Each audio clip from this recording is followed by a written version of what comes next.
Aujourd'hui, une triple lecture de Gauguin, exercice d'historiographie. Alors, pour parler d'historiographie, je me suis dit qu'il était plus simple de parler d'Al Jazeera et du canal CNN.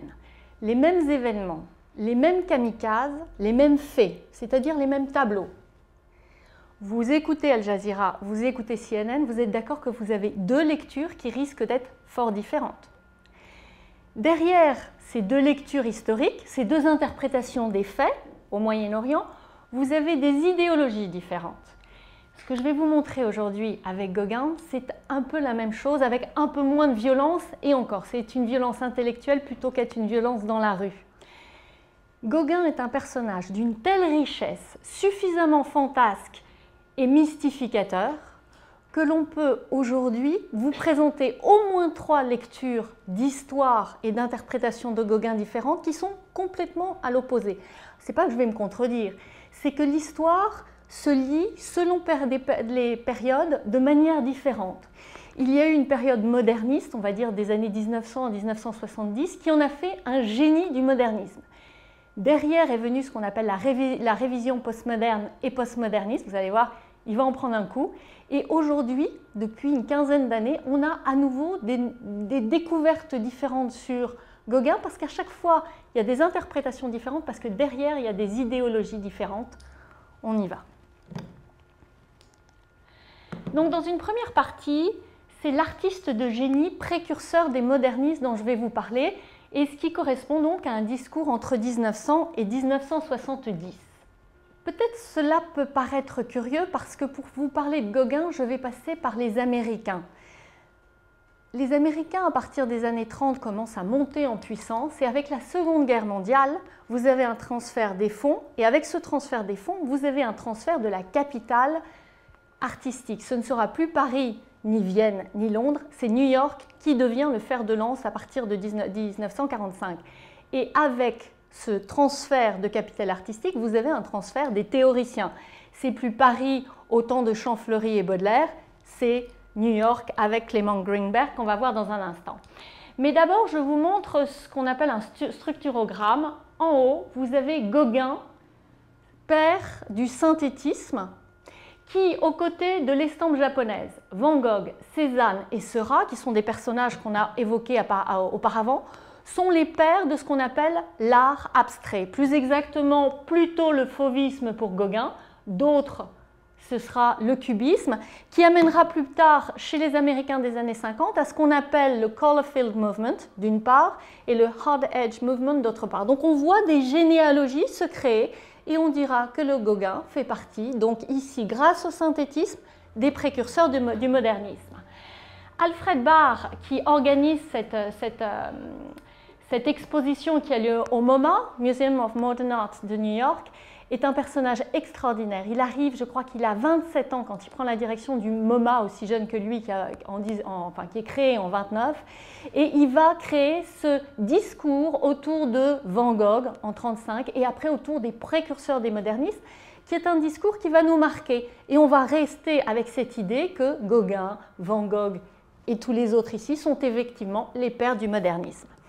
Alors, vous savez, quand je vous mets cette icône maintenant de réglage, ça veut dire pause théorique, donc on y va. Pour certains, ce sont des pauses que j'ai déjà fait fréquemment et sur lesquelles je reviens. L'art moderniste a été mis en théorie par un homme qui s'appelle Clement Greenberg. Les expressionnistes abstraits parlaient de Clem. Alors, on n'est pas aussi proche que ça de lui, mais Greenberg va avoir une théorie sur la modernité, sur ce qu'on appelle la peinture moderniste, qui va être à la fois prescriptive. Ça veut dire que selon ses conseils, vont peindre des hommes comme Jackson Pollock. Et il va avoir une influence extraordinaire, ce qui fait que pendant des générations d'historiens, en particulier chez les anglo-saxons, je suppose que les Français étaient un peu réfractaires, mais la puissance américaine est telle qu'ils ont imposé quelque part un dogme fort intéressant, que je vous présente dans un instant, qui est donc cette théorie moderniste. Alors, la barre noire, je ne vous ai pas cette fois indiqué une date. C'est à peu près entre les années 1900 et 1930, admettons. Vous aviez auparavant, très généralement expliqué, ce qu'on appelle un art figuratif.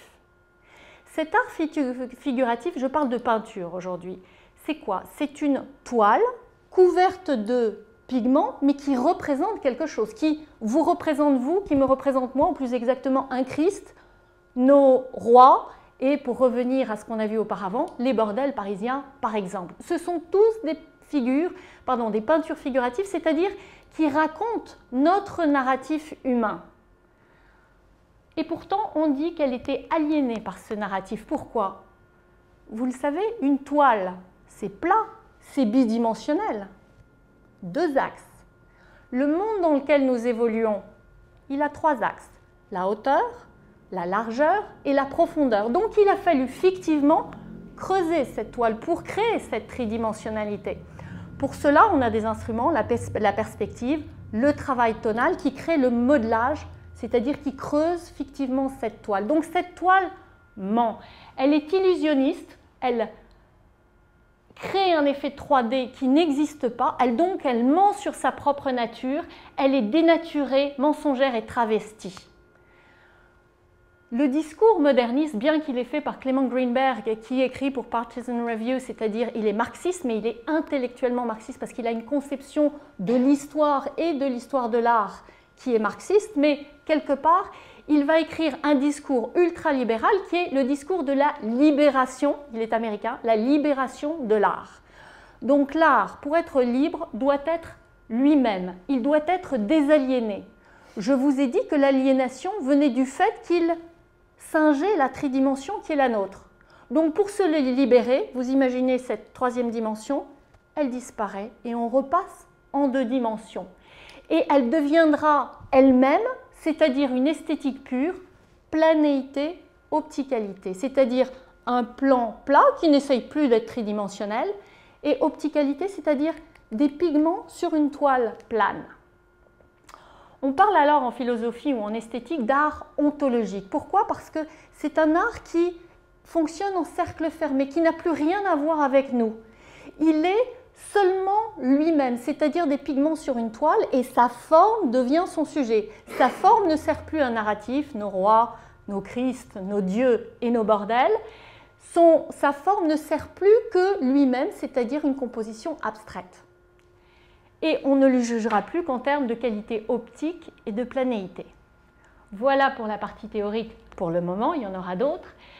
Et c'est donc avec ce tableau que l'on va désigner Gauguin comme le père du synthétisme, également connu comme étant le père du cloisonnisme.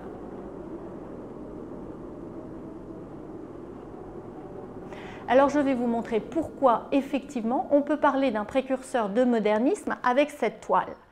Le sermon après le sermon, la vision après le sermon qu'il peint à peu près en août-septembre 1888. Je vous ai dit que pour creuser effectivement la toile, il fallait être en 3D. Si je tape là-dessus, c'est plat, vous le savez tous. Donc pour créer le 3D, on va d'abord utiliser la perspective. La perspective ici, je devrais avoir ces jeunes femmes, ces jeunes bretonnes qui se trouvent dans mon coin en haut à gauche, elles sont au fond. Si je suis avec un axe en 3D, elles sont au fond. Si j'abandonne cet axe en 3D, je remonte le troisième axe, elles se retrouvent en haut. Si elles sont en haut, c'est bien parce qu'il n'a pas respecté la perspective et qu'il a perdu cette dimension de profondeur. On remonte. La vache, même histoire. Soit il a abusé de produits toxiques et les vaches avec elle, et les vaches se mettent à voler et broutent les arbres. Soit la vache qui devrait être au loin, elle aussi, regardez cette tridimensionnalité, mon axe, elle remonte et on passe en 2D. Voici pourquoi donc notre vache semble brouter l'herbe, c'est juste parce qu'il ne respecte plus la tridimensionnalité fictive. Un autre élément pour créer de la tridimensionnalité, vous n'allez pas faire des lignes de perspective quand vous faites un bonnet. Un bonnet, c'est un objet qui va recevoir différemment la lumière en raison de sa forme. C'est une chose qu'a beaucoup travaillé quelqu'un comme Léonard de Vinci. on va travailler la tonalité, on va grisonner les bords très souvent, la tonalité d'un objet pour créer un objet en 3 dimensions. C'est ce qu'on appelle le modelage en peinture. La peinture, on ne la modèle pas, on modèle de l'argile, mais simplement c'est un mot qui vient du travail en ronde-bosse de la sculpture. On essaye avec un travail tonal de recréer la tridimensionnalité d'un bonnet. Alors quand je regarde les coiffes des Bretonnes, pardonnez-moi, ces deux-là sur la droite. Alors bien sûr, elles sont amidonnées, il faut qu'elles se tiennent droites, mais là, à être du carton presque vertical, il y a des limites. Vous regardez, vous avez un aplat chromatique et des pans presque plats, il y a un léger travail tonal, une tache bleue ici qui crée un effet de récession et une tache bleue ici. Mais dans l'ensemble, regardez ces vêtements. Ici, les carrés noirs, les formes noires, les formes vertes, les formes bleues, vous avez ici des aplats de couleurs qui font qu'on a un effet de planéité. La perspective, le travail tonal ne sont pas respectés ici de manière académique. Troisième chose, l'aplat monochromatique rouge. Quand vous voulez créer une distance, pensez aux peintures de la Renaissance. À l'avant-plan, vous avez des pigments saturés, si possible des couleurs chaudes, parce que optiquement, les couleurs chaudes semblent plus proches. Et puis au fond, vous allez diluer votre peinture au fond. En fait, c'est au-dessus, mais vous allez le voir au fond parce que vous diluez vos pigments et puis vous allez prendre des couleurs froides. Les couleurs froides ont un effet optique de récession. Et vous allez avoir donc, vous allez arriver à creuser effectivement votre toile. Ici, j'ai beau regarder en bas, à droite, à gauche, en bas, en haut, à droite, à gauche, je ne vois que du rouge et encore du rouge avec la même concentration. Donc au lieu d'avoir une progression dans l'espace, à nouveau, j'ai un mur rouge devant moi. Voici comment je peux vous dire qu'il est un précurseur de modernité d'un point de vue de la perspective qui n'est pas respectée. Quant aux couleurs maintenant, elles ont peut-être un peu trop bu, nos Bretonnes, et elles ont le visage vert à la sortie de l'église, il ne faut pas exagérer.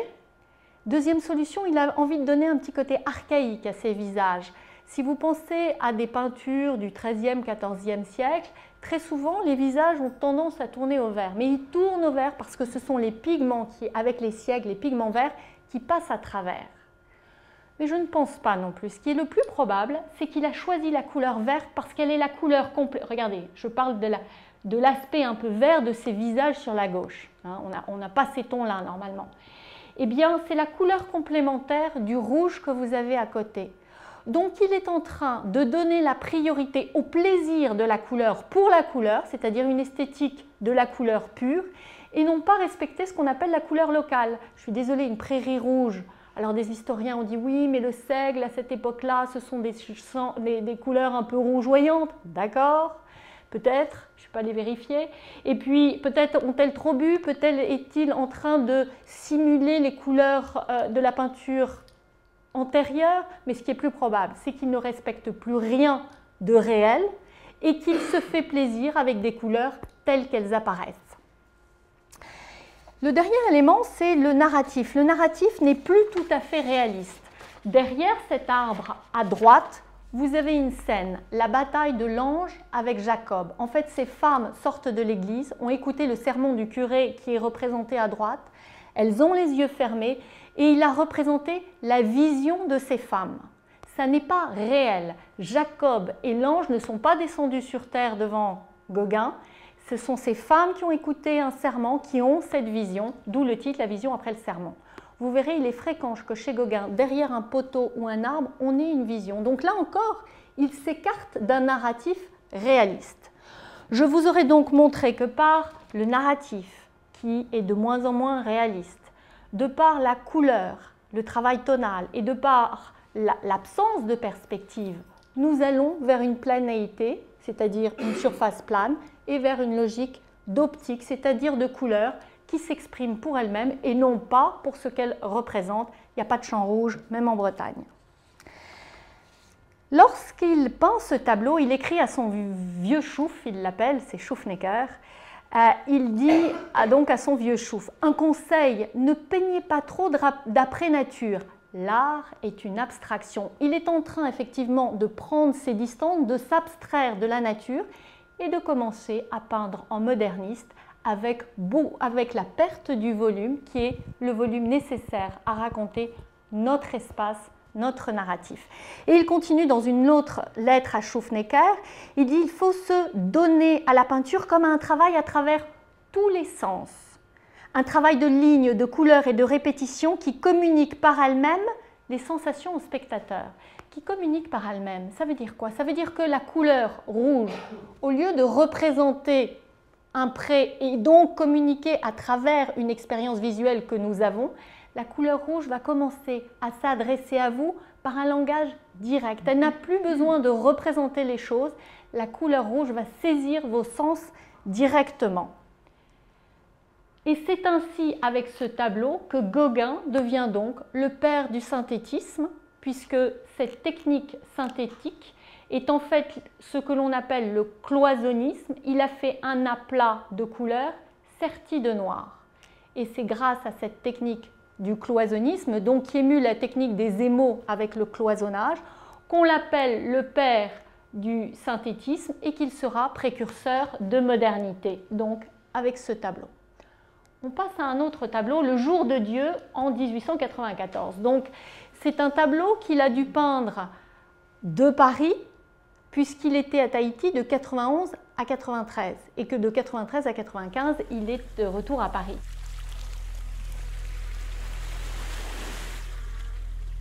Essayez de faire abstraction des 2/3 de ce tableau et ne retenez que la partie inférieure. Alors, on a deux options. Pensez qu'il est réaliste et qu'il a pollué les eaux tahitiennes avec des pots de peinture, ce qui n'est pas tout à fait réaliste, enfin si c'est réaliste, mais ce n'est pas très intelligent de ma part de vous dire ça. Ou alors il a pris une optique décorative, il s'est fait plaisir avec des formes, des formes qui rappellent des arabesques. Et puis il s'est fait plaisir avec des couleurs complémentaires. Vous avez des violacés en face d'orangé, vous avez des bleus en face des jaunes, et puis cette opposition de rouge et de bleu qu'on lui connaît bien, en particulier que Kandinsky avait remarqué chez Gauguin. Vous avez donc ici déjà une peinture abstraite qui ne reflète en rien une réalité visuelle, mais qui sont des formes qui parlent par elles-mêmes. On va aujourd'hui en particulier analyser ce Manao Tupapao peint en 1892. On l'analysera bien plus en détail. Mais il s'agit d'une jeune tahitienne couchée sur le ventre, effarée, et qui a la vision du Tupapao qui est représenté derrière. Donc derrière le poteau, une image de vision. Le Tupapao, c'est-à-dire le spectre des morts. Et sa vision à elle, avec ses éclats de lumière et des formes cauchemardesques, qui sont ici et qui sont en fait reprises à Goya.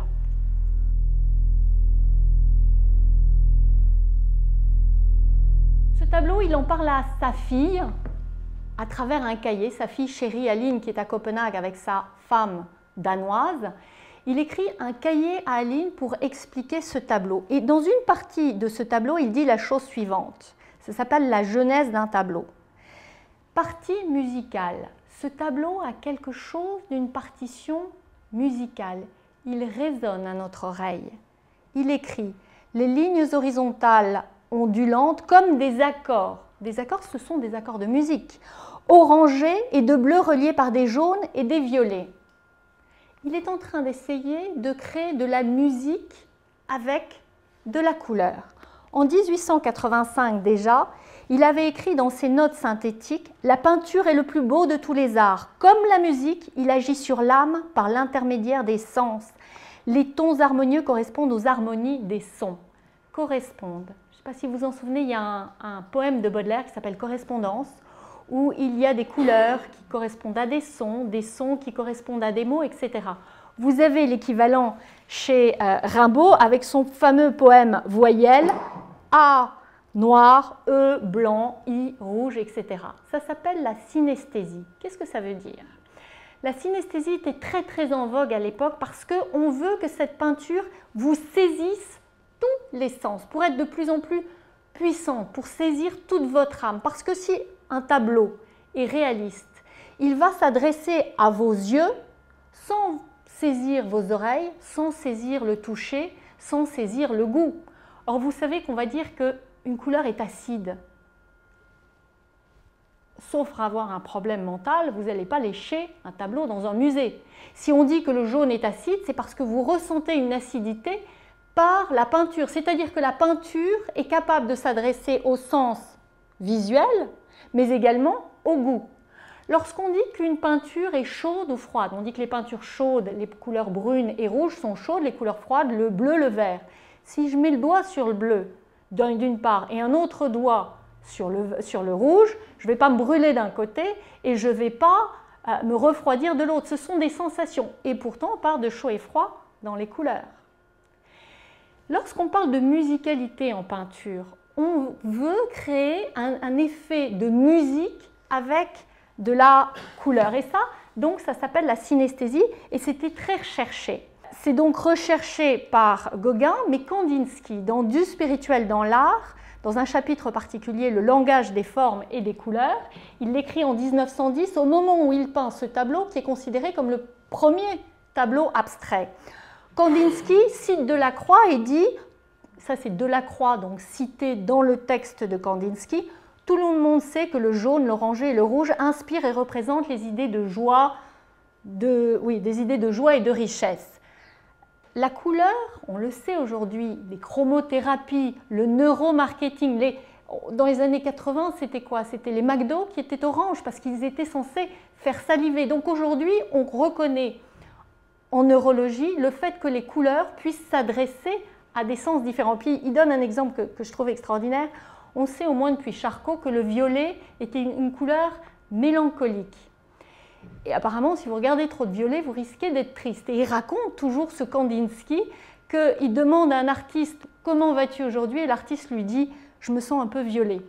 Alors, on n'est pas obligé d'être synesthésiste à ce point-là, mais quand même. Et puis, il va conclure cet article en faisant une comparaison qui est très utile. Il va dire la palette. Je ne vous lis pas parce que ce n'est pas nécessaire, mais il dit la palette de couleurs est comme un clavier. Le musicien ou le peintre peuvent créer une harmonie avec le clavier, comme on peut le faire avec la palette et le pinceau, pour saisir les sens, c'est-à-dire saisir l'âme. Et plus les sens seront concernés, plus l'âme entrera en vibration. Donc il fait un parallèle entre la peinture et le piano. Aujourd'hui, la synesthésie est un élément neuronal très connu, qui est très fréquent dans les cerveaux qu'on appelle hyper-droitiers, c'est-à-dire qui connaissent une surefficience du lobe droit, que l'on trouve en particulier chez les autistes, qui parfois ont une capacité de calcul extraordinaire, parce qu'ils calculent à partir de mélanges de couleurs, justement.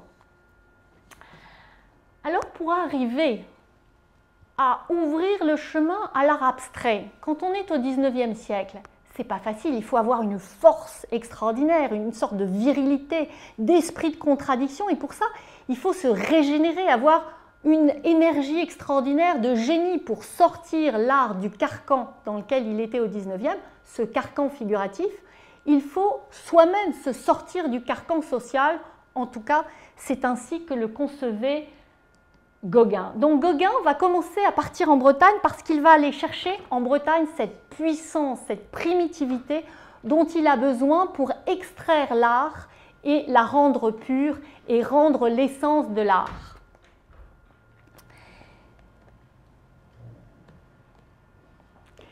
Il écrit toujours au vieux Schouff, donc à Schouffnecker, la chose suivante.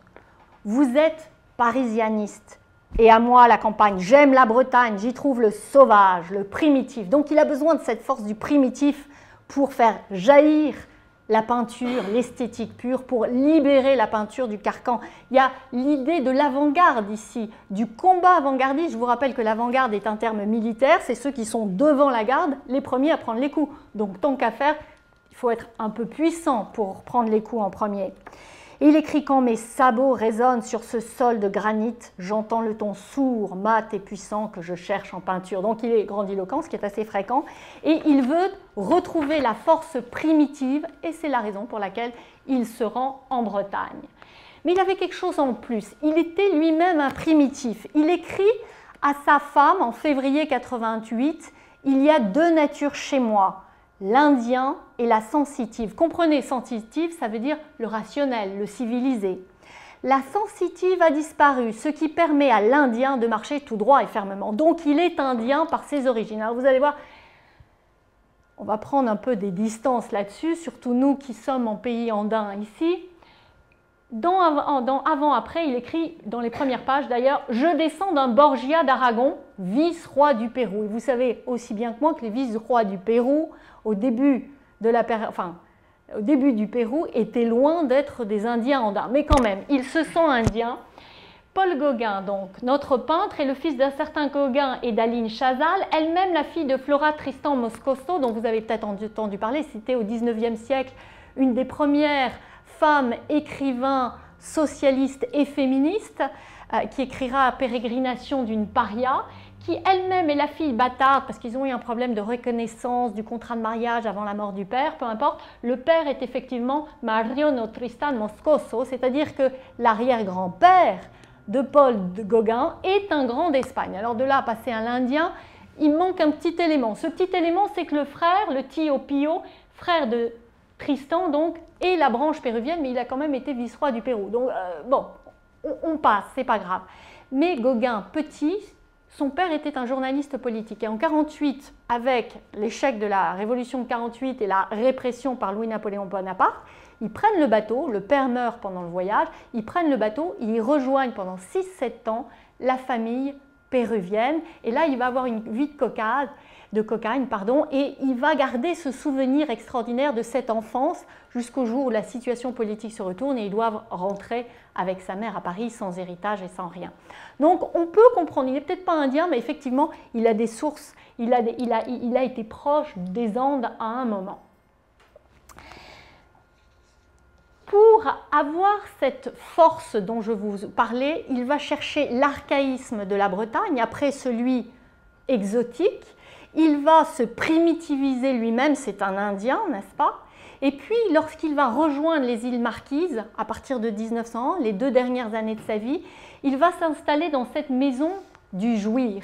Parce que dans les colonies françaises ou dans les Marquises, il sent qu'il va se régénérer, qu'il va auprès des primitifs retrouver des forces primales qui vont lui permettre de libérer l'art.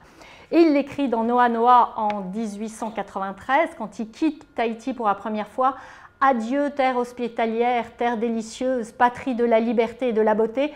Je pars avec 2 ans de plus, mais rajeuni de 20 ans. » Donc il a été régénéré auprès des primitifs, plus barbare aussi qu'à l'arrivée et pourtant plus instruit. Oui, les sauvages ont enseigné bien des choses aux vieux civilisés. Donc le vieux civilisé se met à l'école des barbares, se régénère, ce qui lui permet de libérer l'art. Et puis il est bien sûr dans l'ironie et dans la provocation. Les sculptures autour de sa maison qui sont sur le modèle des sculptures marquisiennes est titrée, s'appelle la Maison du Jouir. Quand on connaît la situation des rapports sexuels conjugaux à la fin du 19e, c'était évidemment, surtout qu'il était à côté d'une mission catholique et de protestants, il est dans la provocation bien sûr. Quand on est un artiste de génie qui s'est à ce point marginalisé du système, on se sacrifie pour la cause. Et il l'a fait. C'est toute cette génération d'artistes maudits. Van Gogh en fait partie. Et il écrit dès 1992 à son épouse Mette « Je suis un grand artiste et je le sais. » Il n'a jamais eu de problème d'ego, ça c'est certain. C'est parce que je le suis que j'ai tellement enduré de souffrance. Donc effectivement, il a quand même souffert et il représente très bien dans l'acidité du citron, l'acidité, la difficulté de la vie. Le voici en Christ, ce sont des autoportraits de Gauguin en Christ. Il s'est sacrifié pour la cause de la libération de l'art, comme le Christ s'est sacrifié pour racheter nos péchés. Donc il rachète le péché de génération d'académisme pour libérer l'art. Il l'écrit d'ailleurs à la fin de sa vie, je crois qu'il y aura au commencement du siècle prochain une bien belle poussée d'art. Il en a conscience, il sait qu'il a ouvert la porte et il avait raison. Le martyre est souvent nécessaire à toute révolution. Mon œuvre considérée comme résultat immédiat n'a que peu d'importance, c'est très rare qu'il soit humble et il a tort parce qu'elle a eu beaucoup d'importance. Comparé au résultat définitif et moral, l'affranchissement de la peinture désormais dégagée de toutes ses entraves, en particulier la perspective et les entraves données à la couleur, de ce tissu infâme maillé par les écoles, les académies et surtout les médiocrités. Il a un échange épistolaire et Monfred lui écrit en 1902 « Vous êtes actuellement cet artiste inouï qui envoie du fond de l'Océanie ses œuvres déconcertantes, inimitables, œuvres définitives d'un grand homme pour ainsi dire disparu du monde. » Je vous ai tracé ici cette mythologie, peut-être, cette extraordinaire histoire d'un Gauguin, précurseur de modernisme, qui, au prix de sa vie de famille, de sa vie de bourgeois, au prix de tous les conforts qu'il avait connus à Paris, s'est sacrifié sur l'autel du modernisme.